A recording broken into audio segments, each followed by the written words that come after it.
In the beginning, there was darkness, and then, bang, giving birth to an endless expanding existence of time, space, and matter. Now see further than we've ever imagined, beyond the limits of our existence, in a place we call the universe. Os gigantes glaciais Urano e Netuno são planetas turbulentos nos confins do Sistema Solar. Cobertos por névoa, esses planetas exteriores são frenéticos, agitados e imprevisíveis. Netuno é o planeta dos ventos mais fortes do Sistema Solar. Semelhante a uma aparição, sua grande mancha escura ora se evidencia, ora se oculta. Em menos de um dia, o grande número de luas de Urano orbita o planeta. E as colisões são inevitáveis. Plutão, o mais polêmico dos planetas longínquos, foi excluído do grupo. Mas por que ele foi rebaixado? Neste episódio, o homem responsável pela desclassificação de Plutão se justifica.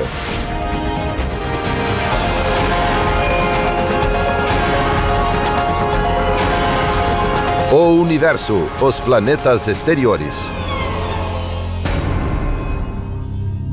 Este é o homem que rebaixou Plutão.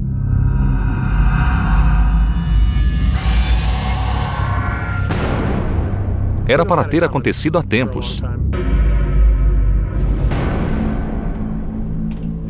O astrônomo da Caltech, Mike Brown, protagonizou uma série de acontecimentos que reduziram de 9 para 8 o número de planetas fixado há anos no Sistema Solar. E não tem remorso. Plutão não podia continuar mantendo o status de único planeta atípico do Sistema Solar. Ele tinha de ser rebaixado. E foi mesmo.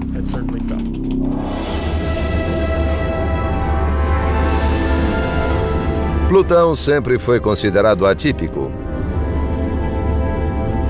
É bem menor do que os demais e sua lua é desproporcionalmente grande para o tamanho do planeta. Também apresenta a órbita mais inclinada e excêntrica. Sua órbita tem a forma de um ovo. A órbita de Plutão faz com que fique perto do Sol e depois mais longe do Sol.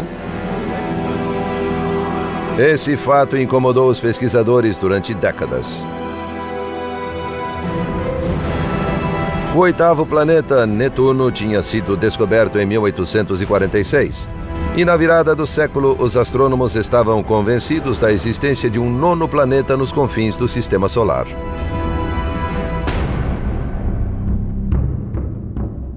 A busca por Plutão começou com Percival Lowell no Observatório Lowell. Ele achava que havia um planeta X que interferia nas órbitas de Urano e Netuno. Lowell faleceu antes de descobrir esse planeta hipotético. Mas o assistente de pesquisas do observatório, Clive Tombaugh, continuou a busca. Em 1930, aos 24 anos, ele captou uma imagem que parecia legitimar as suposições de Lowell.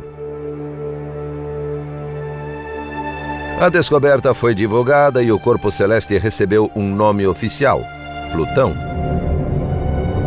Mas seria ele o planeta X? Alguns cientistas afirmavam que Plutão era pequeno demais e não tinha massa suficiente para interferir nas órbitas dos gigantes gasosos Urano e Netuno. Na época, os astrônomos perceberam que o planeta X não existia.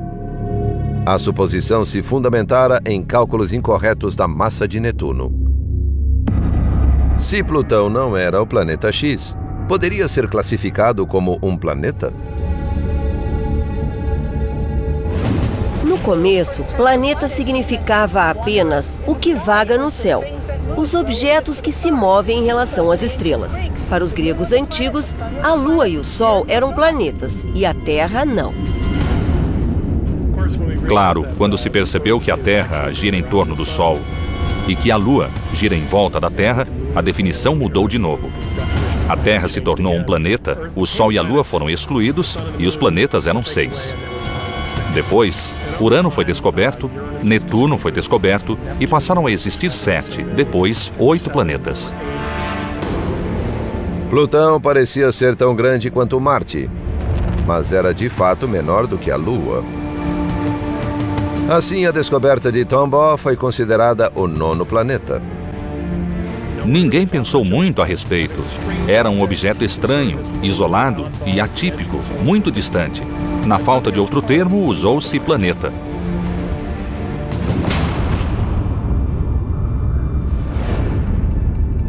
Como fica a uma grande distância do Sol, Plutão recebeu o nome do deus romano dos lugares obscuros.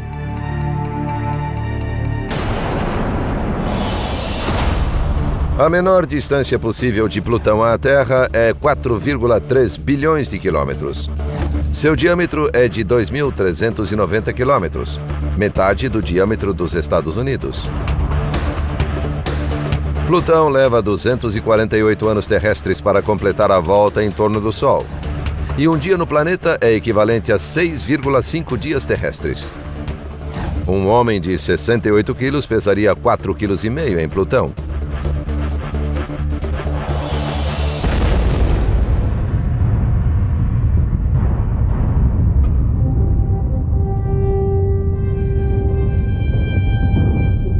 A obtenção de dados sobre Plutão só foi possível graças à tecnologia moderna.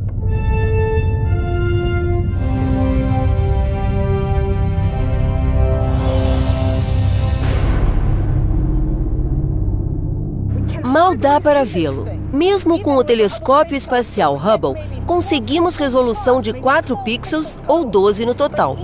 Mas assim mesmo, vemos que algumas zonas de Plutão são escuras como carvão e outras zonas são claras como a neve. Mesmo de longe, é possível determinar a composição do planeta. Acredita-se que as zonas claras da superfície sejam compostas por 3 tipos de gelo. Primeiro monóxido de carbono, depois metano, que é um gás natural. E o terceiro é nitrogênio, o mesmo que respiramos aqui em nossa atmosfera.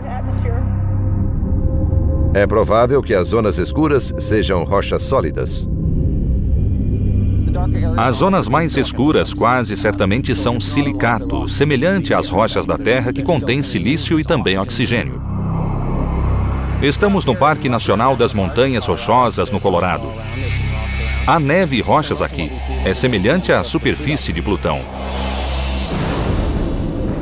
Um viajante que fosse a Plutão encontraria um lugar escuro, apesar da superfície alva. Está 30 ou 40 vezes mais longe do Sol do que a Terra. Por isso, a luz solar em Plutão é 1000 vezes mais fraca do que na Terra. É semelhante ao brilho fraco de um poste de luz à noite na rua. Se quiser ler um livro, provavelmente você conseguirá, mas precisará de outra luz, como uma lanterna, para ajudar. A distância do Sol também faz de Plutão um dos locais mais frios do Sistema Solar, com temperatura média de 198 graus centígrados negativos. Devido ao pequeno tamanho e à baixa densidade, a gravidade na superfície de Plutão é bem menor do que na Terra.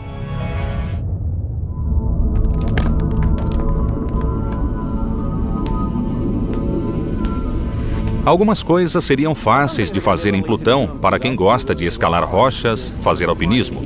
Seria emocionante, mas a gravidade sempre será um desafio. A gravidade em Plutão é 1/15 da gravidade na Terra. Se estiver no solo, não chegará a flutuar. Se cair da rocha quando estiver escalando, é melhor ter uma corda. Cairá do mesmo jeito. Por isso, leve sempre uma corda.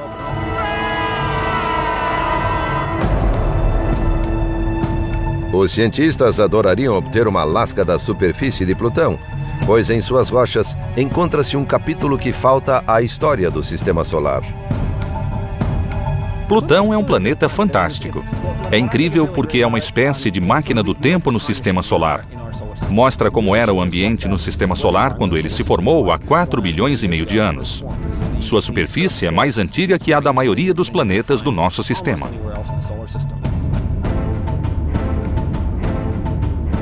Quanto a isso, a Terra também tem a mesma idade, por volta de 4,5 bilhões de anos. Mas não é possível encontrar rochas tão antigas na Terra. Isso porque a Terra sempre recicla seu material. As placas tectônicas sugam o material de volta ao manto terrestre. Há também o vulcanismo, que lança novos materiais, alterando a superfície. Então, a superfície da Terra é bem mais jovem comparada à de Plutão.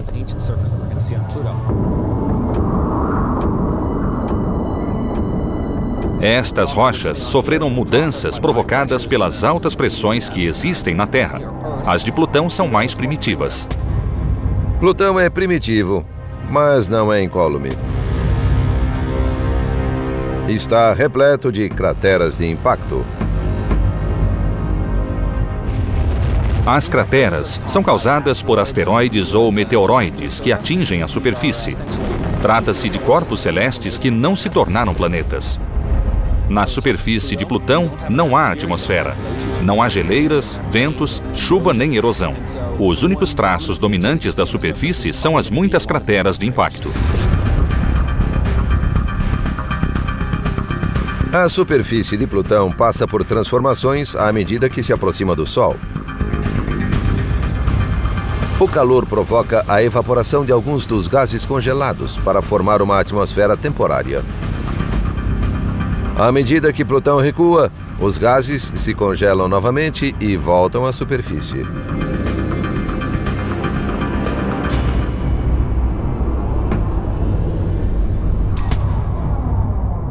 Por mais de 75 anos, esse corpo celeste longínquo e gélido foi conhecido como o nono planeta. Por que esse pequeno pedaço de rocha está causando tanta polêmica agora? Por que Plutão foi excluído do seleto clube do Sistema Solar?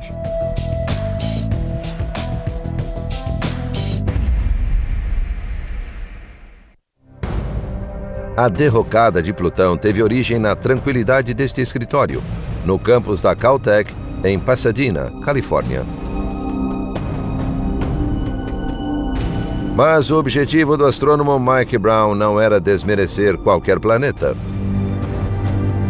Equipado com o telescópio do Observatório Palomar, ele procurava astros com o mesmo tamanho de Plutão, em áreas remotas do Sistema Solar.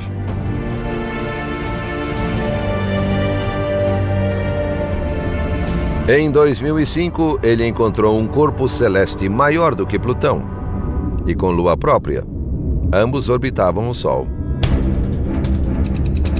Quando vi pela primeira vez algo maior do que Plutão, eu olhava as imagens que o telescópio acabara de tirar e o encontrei.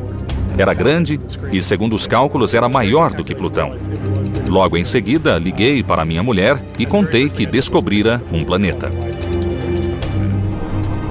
Se Plutão era um planeta, e o foi durante mais de 70 anos, por que o corpo celeste descoberto por Brown não o seria também? Pensei que fosse o 10º planeta. Durante muito tempo foi assim que o descrevi, como um planeta. Então, eu realmente achei que havia encontrado o 10º planeta. É 5% maior do que Plutão. Deve ser do mesmo material, rocha por dentro, gelo por fora e uma fina camada de gelo friável por cima, que pode formar avalanches ou não. É muito parecido com Plutão. Sua lua o circunda uma vez a cada 16 ou 17 dias. Plutão também tem uma lua. De certo modo, eles são quase planetas gêmeos. Um deles se alimentou mais quando criança e, por isso, ficou um pouco maior.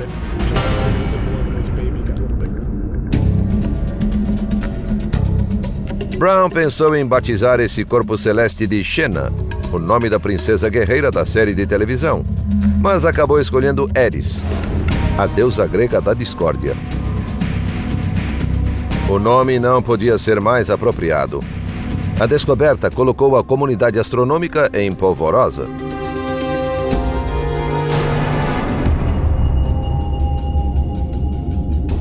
O conceito de planeta tornou-se alvo de debates inflamados. Seria Eris o 10º planeta ou os corpos com o tamanho de Plutão seriam reavaliados como um todo?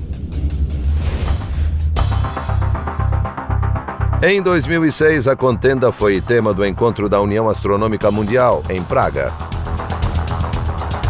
Houve uma votação e o termo planeta foi definido cientificamente pela primeira vez. Aqueles que forem a favor da Resolução 6A, que introduz a categoria de objetos transneptunianos e Plutão como protótipo. A recomendação é que consideremos Plutão e outros objetos transneptunianos semelhantes como parte de uma classe especial.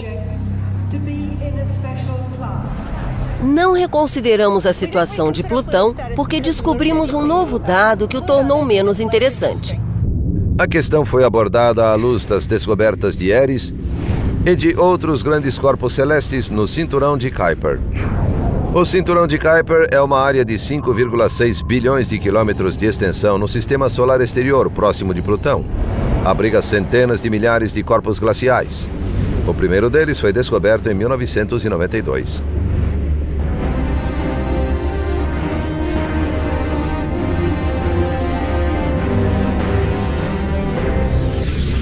Historicamente, o sistema solar exterior tinha Urano e Netuno, planetas grandes, gasosos, gigantescos. E mais além, havia Plutão, que não se encaixava. Mas agora que encontramos esses objetos no cinturão, achamos que Plutão talvez seja o primeiro desses corpos do cinturão de Kuiper na ampla diversidade de objetos glaciais do sistema exterior.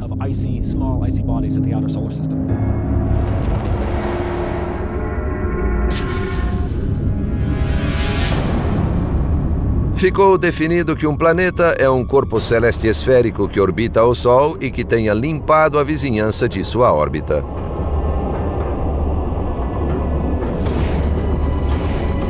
Como a área que circunda Plutão é repleta de outros corpos do cinturão de Kuiper, a nova definição excluiria a grande descoberta glacial de Clyde Tombaugh. Era o fim do reinado de 76 anos de Plutão como o nono planeta. O sistema solar foi reduzido a 8 planetas. Corpos celestes como Plutão e Eris foram denominados planetas anões.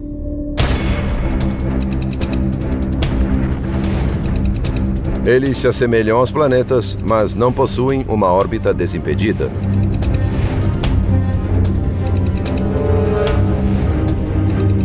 Segundo a nova definição, Ceres, o maior asteroide do Sistema Solar, também é um planeta anão.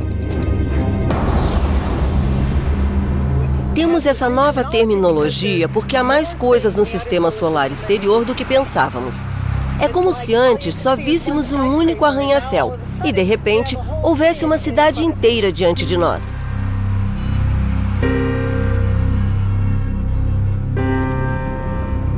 Agora, há toda uma cidade cheia de objetos no Sistema Solar exterior. A votação da União Astronômica Mundial pretendia pôr fim à controvérsia, mas muitos cientistas rechaçaram o resultado. Há astrônomos que ainda querem que seja um planeta. Ficam voltando ao assunto sempre que podem para manter a polêmica viva. Acredito que Plutão é um planeta. E não acho a questão de Plutão ser ou não um planeta realmente importante. Basicamente, não é uma questão científica, e sim de nomes. Mas, estranhamente, tornou-se um dos assuntos de maior repercussão na ciência planetária. As pessoas sempre perguntam se Plutão é um planeta ou não. A linha divisória não é clara. A questão não é Plutão ser um planeta em um momento ou em outro momento, e depois deixar de ser um planeta. Assim como não há uma linha divisória entre uma pedra e um seixo. A questão é mais sociológica, de definição de termos, não de ciência.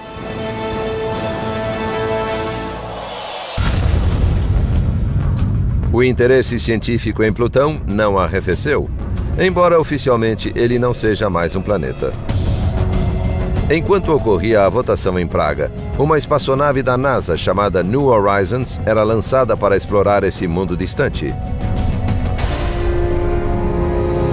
Sua missão é ser a primeira nave a pousar em Plutão. Ir até Plutão e estudá-lo não é mais uma missão para explorar um único objeto, mas sim para explorar um objeto que pertence a uma classe e que temos de entender melhor. Mas a New Horizons precisa viajar a uma velocidade impressionante, pois uma nova oportunidade de estudar a atmosfera de Plutão surgirá somente daqui a 200 anos.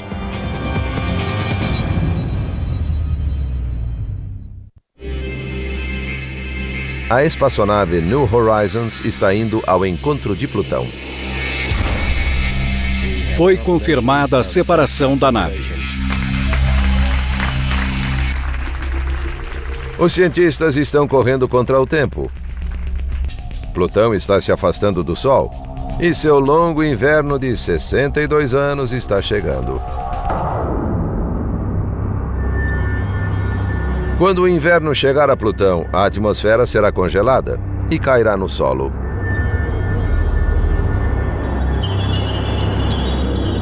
Se houver muita precipitação, pode não ser tão interessante do ponto de vista químico. Pode não ser tão interessante para estudar a temperatura, a composição, a estrutura e os ventos da atmosfera. Para chegar a tempo, a New Horizons irrompe no sistema solar a mais de 72 mil quilômetros por hora. São 19 quilômetros por segundo. Nessa velocidade, uma viagem de Los Angeles a Nova York levaria 3 minutos e meio. Essa é a espaçonave mais veloz já lançada da Terra. Levou 6 horas para cruzar 40 milhões de quilômetros até a Lua. Os astronautas da Apollo, por exemplo, levaram dias para percorrer a mesma distância. A New Horizons passou por Júpiter em apenas 13 meses, mas o sistema solar exterior é tão vasto que vamos demorar mais 8 anos para chegar a Plutão. Mesmo a uma velocidade astronômica, a New Horizons só chegará a Plutão em julho de 2015. Plutão é um grande mistério. É animador para mim saber que há uma nave a caminho e que, em alguns anos, a lacuna e o vazio existentes serão preenchidos com riqueza de fotos e dados detalhados. A 6 bilhões de quilômetros de Plutão, Urano parece uma fascinante bola de gude azul. É realmente muito bonito e diferente dos outros planetas. Vemos uma bola gigante, indistinta, de tonalidade azul clara, destacando-se na escuridão do espaço. É apenas aquela impressionante cor azul e sua quase total uniformidade. Parece irreal. Parece que foi criado por um técnico em efeitos especiais, pois é um planeta perfeito e gigantesco, com aquele azul uniforme.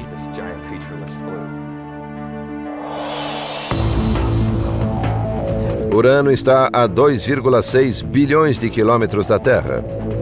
Seu diâmetro é de aproximadamente 51 mil quilômetros, 4 vezes o da Terra. Ele leva 84 anos terrestres para orbitar o Sol. Um dia em Urano equivale a pouco mais de 17 horas. Um terráqueo de 68 quilos pesaria 60 em Urano. O deus do céu na mitologia grega também dá nome ao planeta, cujo eixo de rotação é o mais inclinado do sistema solar. A um ângulo de 98 graus, Urano de fato gira de lado.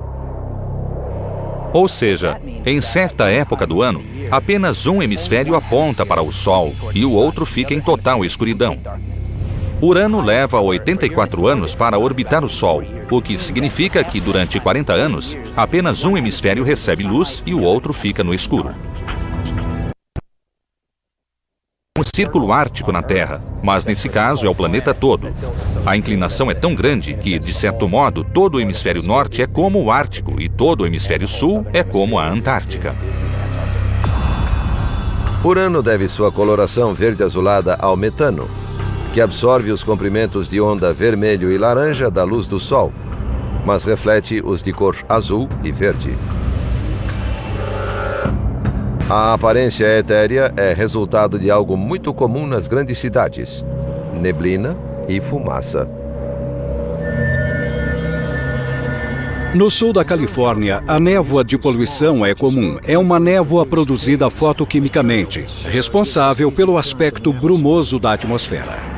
Esse material é similar às atmosferas dos gigantes gasosos. Os planetas exteriores contêm metano, um gás volátil, e a luz solar o converte em partículas complexas, criando uma bruma. E é por isso que os planetas não têm um aspecto definido e sim etéreo.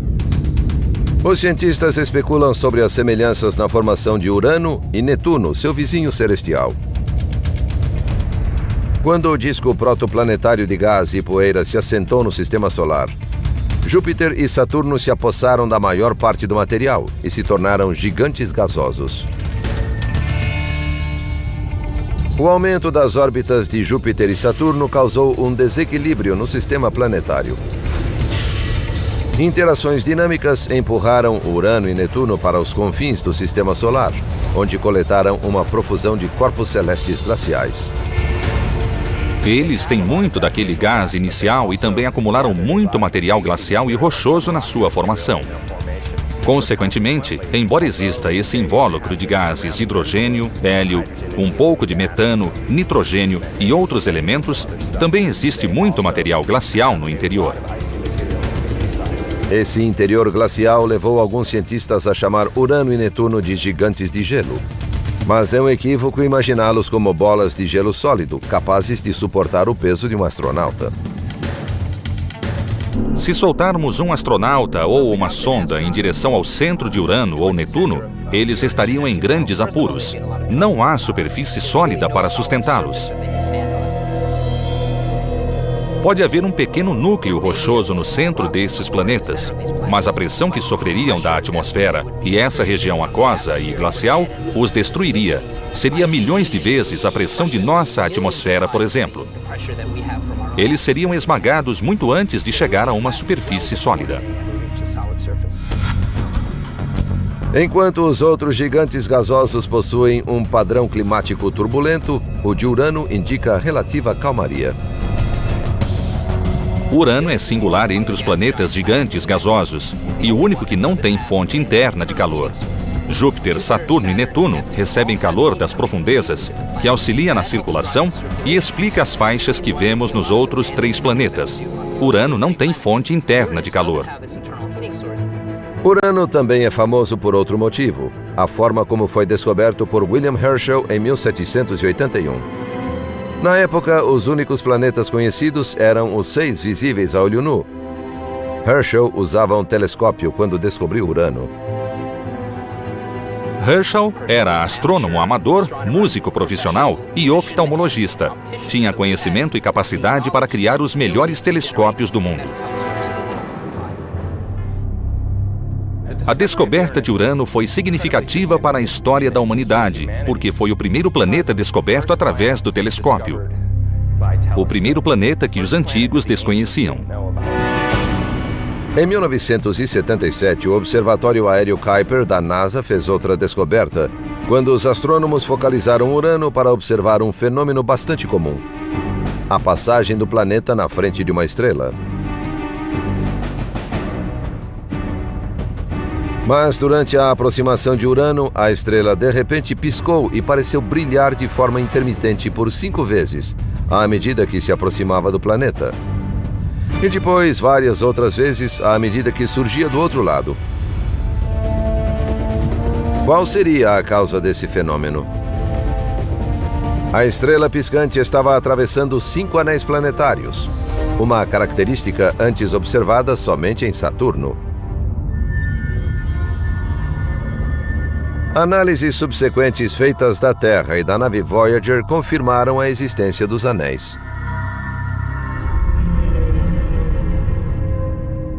Em 2005, graças ao telescópio Hubble, um outro conjunto de anéis foi descoberto, orbitando uma região 2 vezes mais distante do que a dos anéis já conhecidos.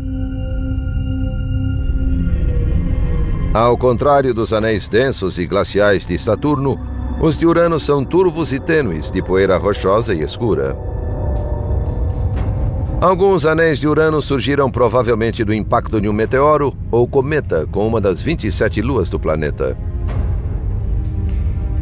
Os anéis internos podem ter sido criados a partir de colisões entre as próprias luas, especialmente as 13 que orbitam o conjunto interno de meteoritos.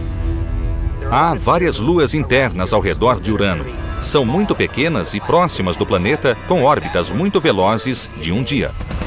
Outras luas movem-se freneticamente ao redor de Urano em somente 12 horas. Já a nossa Lua circula um planeta 4 vezes menor e demora 28 dias. Com as luas de Urano acelerando em volta do planeta feito carros de corrida, uma colisão cósmica entre duas delas é só uma questão de tempo.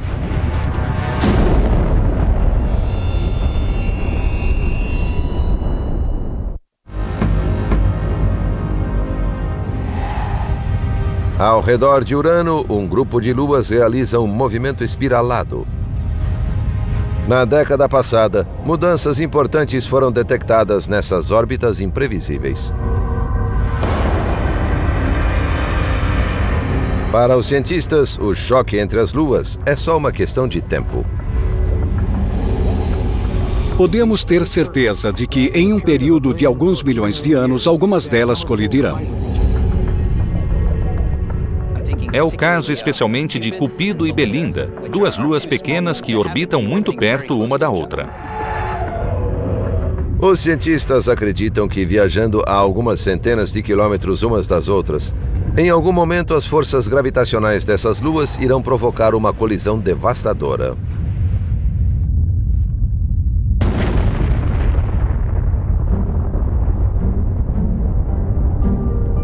Esse acontecimento seria muito interessante para o sistema de anéis do planeta. Os fragmentos da explosão podem criar um novo anel ao redor de Urano. Urano compartilha o sistema solar exterior com Netuno, uma safira cintilante, a 5 bilhões de quilômetros de distância do Sol. Com a desclassificação de Plutão, Netuno é agora o planeta mais afastado. Netuno é o nome do deus dos mares na mitologia romana.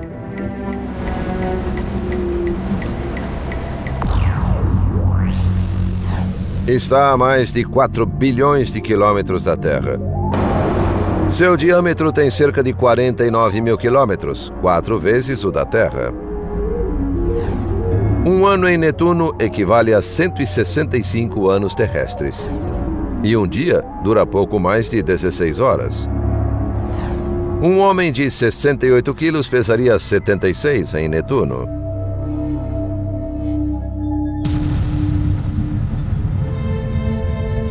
Como todos os planetas externos, a velocidade de rotação de Netuno é maior do que a da Terra, gerando ventos fortíssimos. De fato, os ventos mais fortes registrados nos planetas do Sistema Solar são os de Netuno. Alguns atingem 1.600 km por hora e frequentemente 1.200 km por hora, uivando na atmosfera superior e não sabemos o motivo. É um mistério. É intrigante o fato de que os ventos de Netuno sopram mais fortemente do que os de outros planetas exteriores, a 2 ou 3 vezes a velocidade da grande mancha vermelha de Júpiter.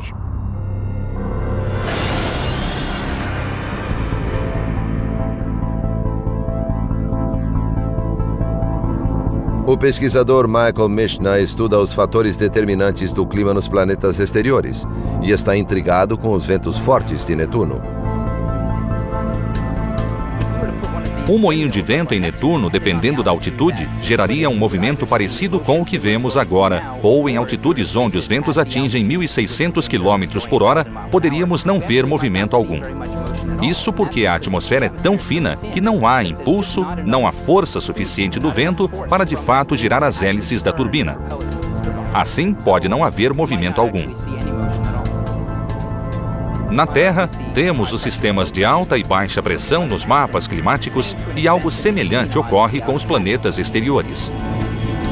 Não conseguimos identificar um local de pressão alta ou de pressão baixa, mas, em geral, há regiões mais quentes com pressão maior do que em áreas mais frias, e isso gera ventos que vão da região alta à baixa.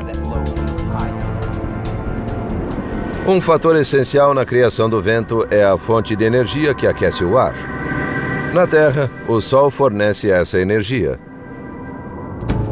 Mas o planeta Netuno está 30 vezes mais longe do Sol do que a Terra e recebe somente cerca de 1/900º da energia solar. Esse volume é insuficiente para gerar os ventos colossais de Netuno. Acredita-se que a energia adicional seja proveniente de seu interior.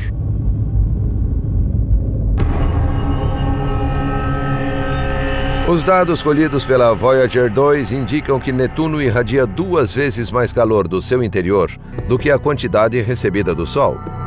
É a relação mais alta entre irradiação e absorção de calor no sistema solar.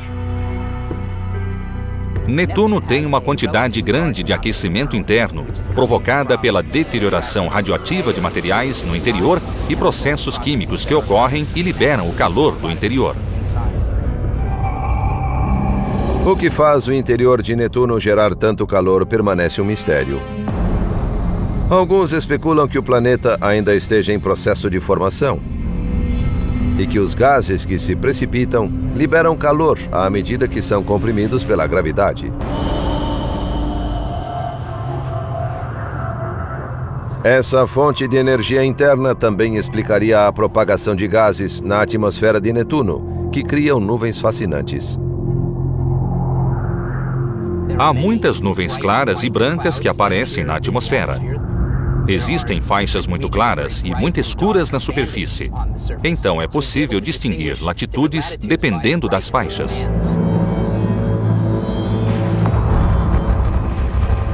Os cientistas julgam que o padrão de faixas seja resultante da composição das nuvens. Provavelmente, elas são feitas de metano e movem-se com muita rapidez em volta do planeta. O comportamento dos ventos de Netuno é surpreendente. São tempestades gigantes. Tempestades que superam todas as que temos na Terra. Em 1989, a Voyager 2 registrou uma imagem que chocou os cientistas. Uma grande mancha escura no hemisfério sul de Netuno indicava uma forte tempestade, cujos mais de 12 mil quilômetros de extensão podiam acomodar o planeta Terra na parte central. A tempestade lembrava a grande mancha vermelha de Júpiter. A Grande Mancha Vermelha é um enorme anticiclone alimentado por várias tempestades menores que a mantém viva. Caso contrário, ela se dissiparia. A Grande Mancha Escura deve-se à instabilidade da atmosfera, que se agita para frente e para trás por causa dos fluxos naquela atmosfera muito veloz. 5 anos após o descobrimento da mancha, os cientistas se surpreenderam com outra constatação. Ao focalizar Netuno com o telescópio espacial Hubble, notaram que a maior tempestade do planeta havia sumido.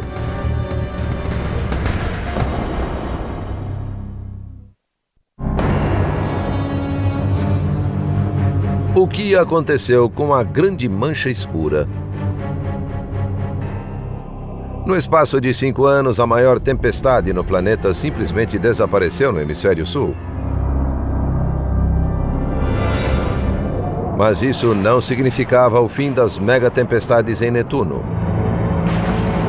Usando o telescópio Hubble, os astrônomos observaram que uma nova mancha grande e escura havia aparecido, desta vez no hemisfério norte.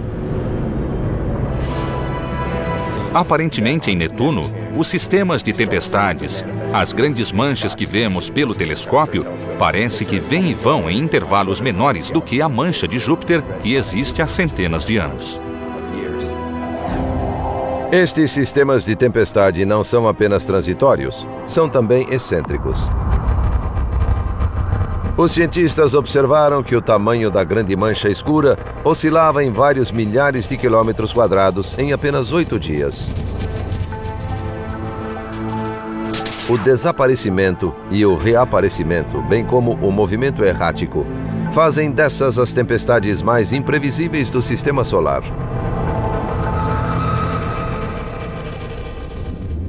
Semelhante aos planetas exteriores vizinhos, Netuno possui um complexo sistema de luas. Foram descobertas 13 até hoje.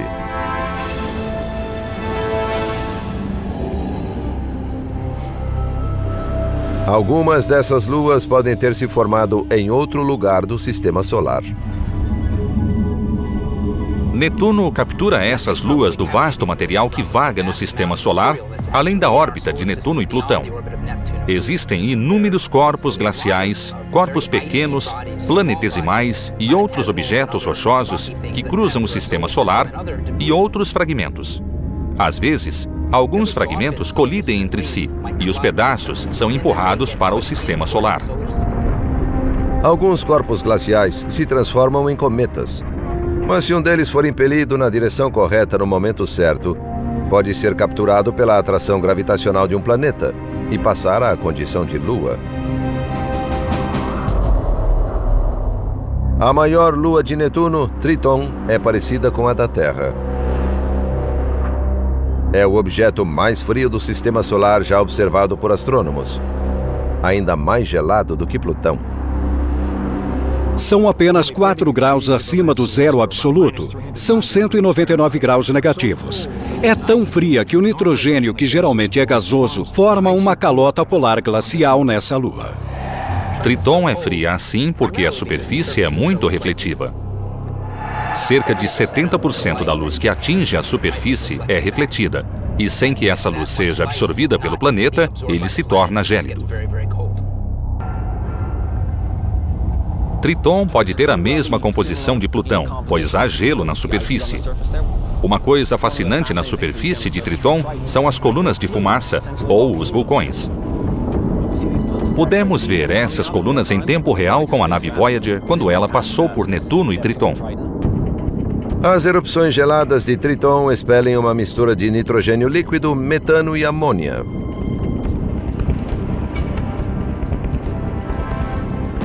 O material congela instantaneamente durante a subida vertiginosa de 8 km até a fina atmosfera. Uma vez no ar, o gelo pode ser carregado por quilômetros pelos ventos na atmosfera antes de voltar como neve à superfície.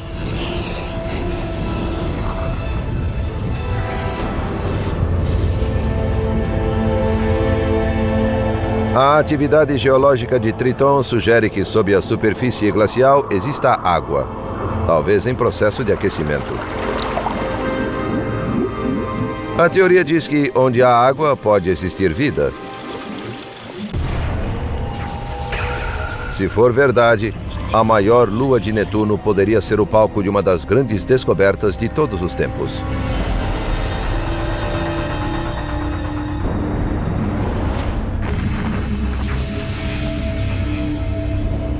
Por questões de planejamento e tempo de trânsito, levaremos 20 anos até conseguir uma nova aproximação de Urano ou Netuno.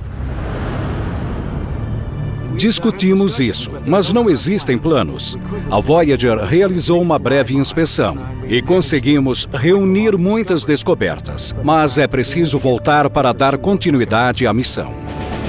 Enquanto isso, as atenções se voltam para a espaçonave New Horizons, que se aproxima mais de Plutão a cada dia. A bordo, além de um conjunto de instrumentos científicos, está uma urna contendo as cinzas do descobridor de Plutão, Clyde Tombaugh, falecido em 1997, aos 90 anos. Não faço parte da missão da New Horizons, mas posso dizer que estou muito empolgado. Não sabemos ao certo quais são as características da superfície de Plutão. Por isso, as fotos em pequena escala tiradas de perto serão muito importantes. À medida que naves, sondas e telescópios são lançados aos confins do espaço sideral, mais um passo é dado na compreensão do vasto universo. A tecnologia e a imaginação conseguem dar vida a esses mundos distantes e estranhos. Enquanto os contemplamos perplexos e maravilhados, resta-nos imaginar os mistérios recônditos ainda por explorar.